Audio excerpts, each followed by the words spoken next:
Hi all, I'll be talking to you now about hip bursitis. What is a bursa? It's a fluid-filled sac near a joint.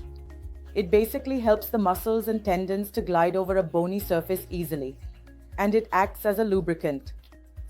When a person uses a particular joint excessively, as in walking for a long distance, or running, or swimming, or climbing stairs, or skiing, or when there is any injury to that particular joint or strain, or abnormal positioning, or sleeping in an abnormal position, which affects that particular joint, or any surgeries done around that joint, all these can lead to something called as bursitis. Bursitis, itis means inflammation, that is inflammation of that particular bursa. So what will be the presenting complaint of the patient? So, a patient will present with early morning stiffness or pain in that particular joint when they use that joint for any activities.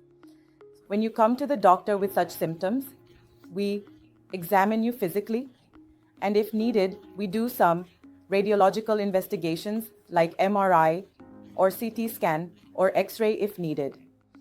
Once the diagnosis is achieved, we advise you to take painkillers, which are non-steroidal anti-inflammatory drugs, which reduce the swelling around the bursa and helps you relieve the pain. We also advise you to take rest and do not use that particular joint for a long time. We give you assist devices like crutches, and we ask you to take physiotherapy so that you can increase the strength of the muscles around that particular joint. There are steroid injections also available for extreme cases. And if any of these non-surgical intervention is not helping you much, there are surgeries available as well.